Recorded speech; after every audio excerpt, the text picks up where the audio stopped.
नमस्कार दोस्तों, exam nucleus channel में आपका स्वागत है। तो चलिए शुरू करते हैं। 26 अप्रैल 2026 के जितने भी करंट अफेयर्स के इम्पोर्टेंट क्वेश्चन हैं उन सबको। तो ये है क्वेश्चन नंबर 1।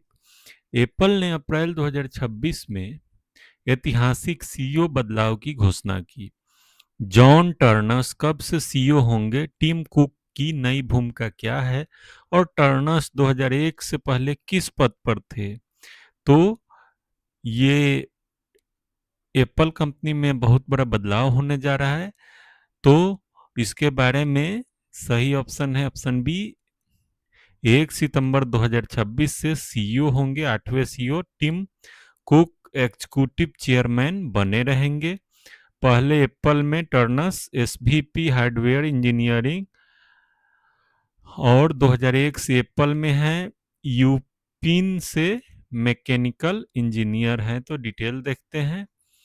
तो 20 अप्रैल 2026 को एप्पल ने घोषणा की कि जॉन टर्नर्स जो कि 50 वर्ष के हैं 1 सितंबर 2026 से एप्पल के 8वें सीईओ होंगे।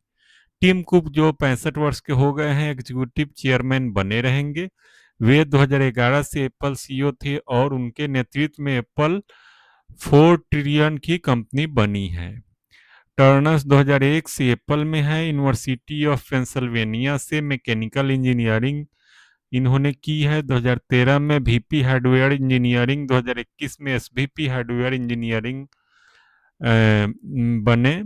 IPhone, iPad, Mac, AirPods, Apple Watch, MacBook Neo का हार्डवेयर इनकी ही देखरेख में बना है। यह 15 वर्षों से एप्पल का पहला सीईओ बदलाव है। Arthur Levinson lead independent director बने रहेंगे। तो एप्पल में काफ़ी चीज़ों का इनका एक्सपीरियंस है और ये 8वें सीईओ के रूप में 1 सितंबर 2026 से इस पद पे आसीन होंगे। तो ये था क्वेश्चन 1 का व्याख्या। अब क्वेश्चन 2 जो बहुत ही महत्वपूर्ण है। अशोक लाहिड़ी को नीति आयोग का नया उपाध्यक्ष नियुक्त किया गया है। वे किसकी जगह लेंगे और उसके साथ किसे नीति आयोग का मेंबर नियुक्त किया गया है? तो लाहिड़ी जी को नीति आयोग का वाइस चेयरमैन नियुक्त किया गया है और उनके साथ नीति आयोग का मेंबर भी नियुक्त किया गया है किसी व्यक्ति को। तो कौन है? तो इसका सही उत्तर है ऑप्शन बी। सुमन बेरी की जगह इनको उपाध्यक्ष नियुक्त किया गया है। गोवर्धन दास को मेंबर नियुक्त किया गया है जो आइसर भोपाल के डायरेक्टर हैं। तो इसका डिटेल देखते हैं। 25 अप्रैल 26 को सरकार ने अर्थशास्त्री अशोक लाहिड़ी को नीति आयोग का नया वाइस चेयरमैन नियुक्त किया है। वे सुमन बेरी की जगह लेंगे जो इस माह में रिटायर हो रहे हैं। लाहिड़ी पहले 15वें वित्त आयोग के सदस्य और अटल बिहारी वाजपेयी सरकार में 12वें चीफ इकोनॉमिक एडवाइजर रहे हैं। वे वर्तमान में वेस्ट बंगाल असेंबली एमएलए हैं। यह rare technocrat turn politician combination है। गोवर्धन दास आइसर भोपाल के डायरेक्टर, जेएनयू में मोलिकुलर मेडिसिन के पूर्व चेयरमैन को नीति आयोग का मेंबर नियुक्त किया गया है। तो ये था दूसरे क्वेश्चन का डिटेल। अब तीसरे क्वेश्चन की तरफ चलते हैं। भारत के विदेशी मुद्रा भंडार के बारे में आरबीआई ने 24 अप्रैल 2026 को क्या डाटा जारी किया है और अब तक का सर्वोच्च स्तर कब था? तो इसका सही आंसर आपको बताना है। इसका सही आंसर है ऑप्शन बी। ये 703.30 बिलियन डॉलर 17 अप्रैल के सप्ताह का सर्वोच्च था। और ये सर्वोच्च इतना है जो 27 फरवरी 2026 को था। गोल्ड रिजर्व 122 बिलियन डॉलर का है और एसडीआर है 18.84 बिलियन डॉलर का। तो इसका डिटेल देखते हैं। तो आरबीआई ने 24 अप्रैल 2026 को डाटा जारी किया है। 17 अप्रैल 26 को समाप्त सप्ताह में इंडिया का फॉरेक्स रिजर्व 2.3 बिलियन डॉलर बढ़कर 703.30 बिलियन डॉलर पहुंचा। इंडिया का सर्वकालिक उच्चतम फॉरेक्स रिजर्व 728.494 बिलियन डॉलर है 27 फरवरी 2026 को जो था। और उसके बाद वेस्ट एशिया कॉन्फ्लिक्ट एस्केलेशन से रिजर्व में गिरावट आई। फॉरेन करेंसी एसेट सबसे बड़ा हिस्सा गोल्ड रिजर्व का है, जो कि 122.13 बिलियन डॉलर का है। और स्पेशल ड्राइंग राइट एसडीआर है 18.84 बिलियन डॉलर का। आईएमएफ रिजर्व पोर्शन है 48.7 बिलियन डॉलर का। रूपी ने एफवाई 25-26 में 11% डिप्रिसिएशन देखी है, मतलब अवमूल्यन हुआ है 11% का वित्तीय वर्ष 2025-26 में। तो ये था इसका डिटेल। अब चौथे क्वेश्चन की तरफ चलते हैं। तो डिफेंस मिनिस्टर राजनाथ सिंह जी किस देश में एससीओ डिफेंस मिनिस्टर्स मीटिंग में भाग लेंगे? एससीओ की स्थापना कब हुई और वर्तमान अध्यक्षता किसके पास है? तो ये है ऑप्शन बी इसका सही आंसर, बिश्केक में, जो किर्गिस्तान की राजधानी है। 28 अप्रैल 2026 को एससीओ की स्थापना 2001 में हुई थी। किर्गिस्तान की अध्यक्षता 25-26 के लिए है, मतलब इसके पास है। ये है डिटेल। तो डिटेल देखते हैं। डिफेंस मिनिस्टर राजनाथ सिंह 28 अप्रैल 2026 को बिश्केक में एससीओ डिफेंस मिनिस्टर मीटिंग में भाग लेंगे। मीटिंग में आतंकवाद, एक्सट्रीमिज्म और जियोपॉलिटिकल टेंशन पर चर्चा होगी। एससीओ की स्थापना 2001 में चाइना और रसिया तथा सेंट्रल एशियन देशों ने की थी। 2023 में ईरान इंडिया की अध्यक्षता में एससीओ का सदस्य बना था। वर्तमान में 10 सदस्य हैं, वो है China, Russia, India, Pakistan, Kazakhstan, Uzbekistan, Kyrgyzstan, Tajikistan, Iran, Belarus. Kyrgyzstan की 2025-26 में अध्यक्षता है। वर्ष भर मिनिस्ट्रियल मीटिंग के बाद एससीओ समिट होगा। चाइना के डिफेंस मिनिस्टर डोंग जून भी रसिया और किर्गिस्तान दोनों का दौरा कर रहे हैं। तो इसका डिटेल था। पांचवें क्वेश्चन को देखते हैं। तो भारत की पहली पेट्रोग्लाइफ कंजर्वेशन पार्क कहाँ बनेगी? इसकी फाउंडेशन स्टोन किसने रखी है? यह किस दिन के उपलक्ष्य में हुआ? तो इसका सही आंसर आपको बताना है। और इसका सही आंसर ऑप्शन बी सिंधु घाट, जो इंडस रिवर के पास है, लेह लद्दाख में हुआ। एलजी विनय कुमार सक्सेना ने इनका फाउंडेशन स्टोन रखा। और यह वर्ल्ड हेरिटेज डे जो 19 अप्रैल 26 को मनाया जाता है उसके उपलक्ष्य में था। इसका डिटेल देखते हैं। तो 19 अप्रैल 26 को, जो कि world heritage day, international day of monument and site को लद्दाख के एलजी विनय कुमार सक्सेना, जो पहले दिल्ली के एलजी थे, सिंधु घाट लेह में भारत की पहली पेट्रोग्लाइफ कंजर्वेशन पार्क की नींव रखी। पेट्रोग्लाइफ क्या है? यह इसका मतलब है कि प्रागैतिहासिक चट्टानों पर खुदे या उकेरे गए चित्र या प्रतीक। और ये लद्दाख में लगभग 400 पेट्रोग्लाइफ साइट है। इंडस और जास्कर नदियों के किनारे यह साउथ और सेंट्रल एशिया का सबसे समृद्ध रॉक आर्ट रीजन है। और खतरे में क्या है? टूरिज्म के pressure, infrastructure development, climate change के कारण इसके ऊपर खतरा उत्पन्न हो गया है। और पार्क क्या करेगा कि इसका कंजर्वेशन करेगा और एजुकेशनल टूरिज्म दोनों के लिए बनाया गया है। तो इसका डिटेल था। आप छठे क्वेश्चन की तरफ चलते हैं। तो तमिलनाडु विधानसभा चुनाव 23 अप्रैल 2026 को हुआ, ठीक है। मतगणना कब होगी और पहली बार किस नई पार्टी ने चुनाव लड़ा है? तो आपको बताना इसी तमिलनाडु में का मतगणना कब होगा और कौन सा वह नया पार्टी है जो इस बार चुनाव लड़ी है? तो इसका सही आंसर ऑप्शन बी, परिणाम 4 मई 2026 को जारी होंगे। टीवी के तमिलागा वेट्री अजगम, जो कि अभिनेता विजय की पार्टी है, पहली बार 234 सीटों पे लड़ी है।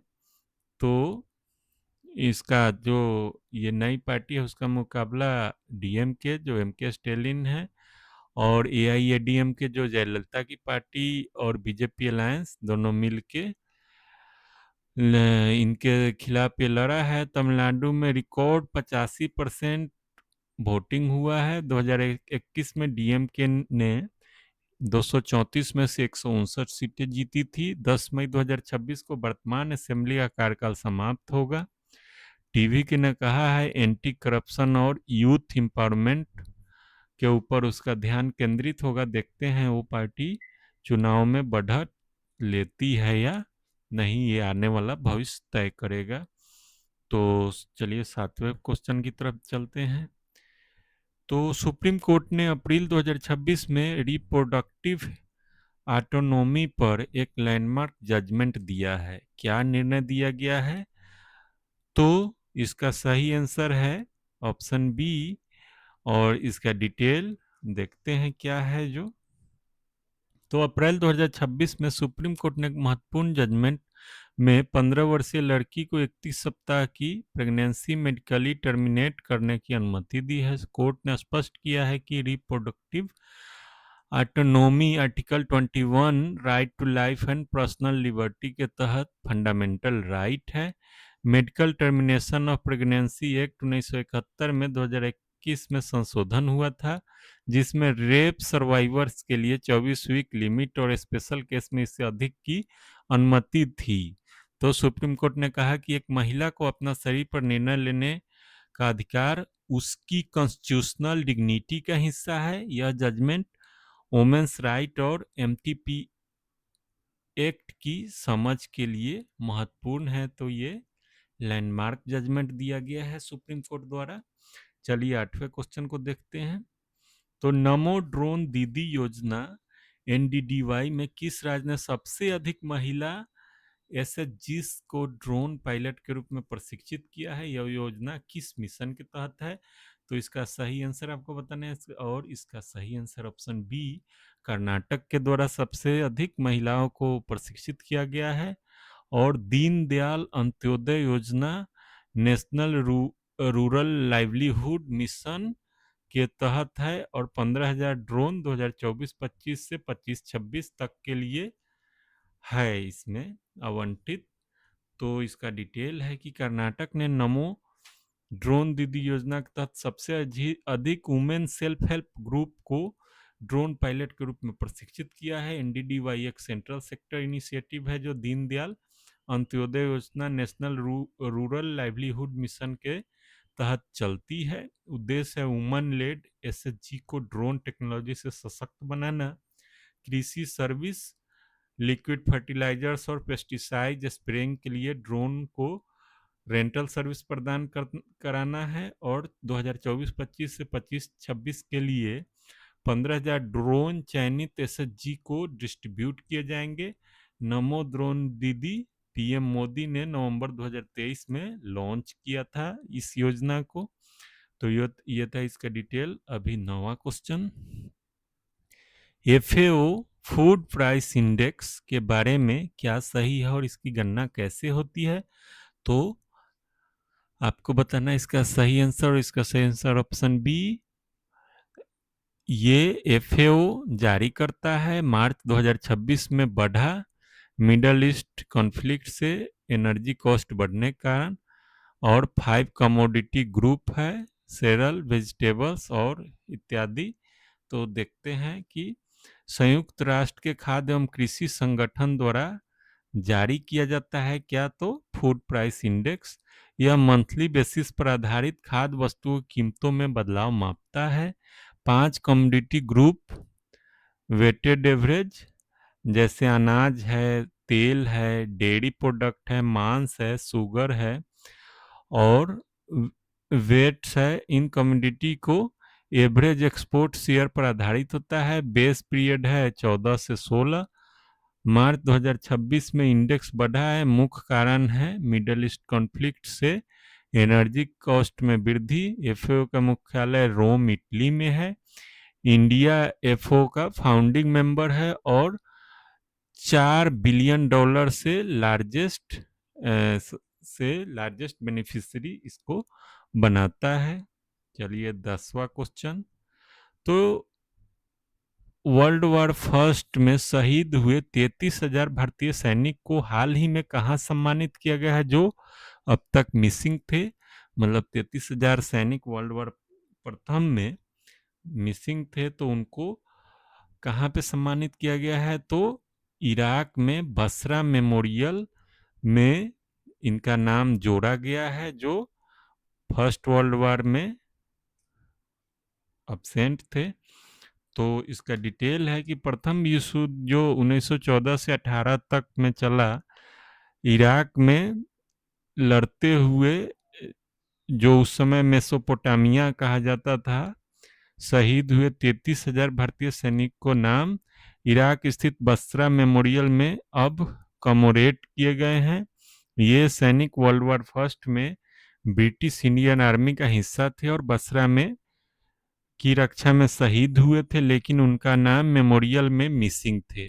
वर्ल्ड वॉर फर्स्ट में ब्रिटिश इंडिया से लगभग 1.5 मिलियन सैनिक शामिल हुए थे।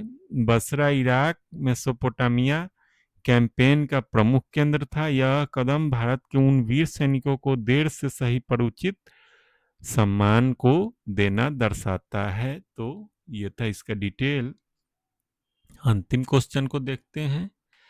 तो इंडिया न्यूजीलैंड एफटीए 27 अप्रैल 26 को हस्ताक्षरित होगा। साधना शपथ 2026 क्या है? इसे किस मिशन के तहत ऑर्गेनाइज किया गया है? तो आपको बताना है इसका सही डिटेल, और इसका डिटेल है ऑप्शन बी, और इसका व्याख्या देखते हैं। तो साधना शपथ 2026 मिशन कर्मयोगी के तहत शुरू किया गया एक इनिशिएटिव है, जिसका उद्देश्य future ready civil service system बनाना है। साधना का फुल फॉर्म है strengthening adaptive development and human aptitude for national advancement. यह department of personnel and training मतलब डीओपीटी कैपेसिटी बिल्डिंग कमीशन और कर्मयोगी भारत द्वारा ऑर्गेनाइज किया गया। इसमें सेंट्रल मिनिस्ट्री, स्टेट यूटी और ट्रेनिंग इंस्टीट्यूशन को एक कॉमन प्लेटफॉर्म पर लाकर सिटीजन सेंट्रिक गवर्नेंस स्किल को बढ़ावा दिया जाता है।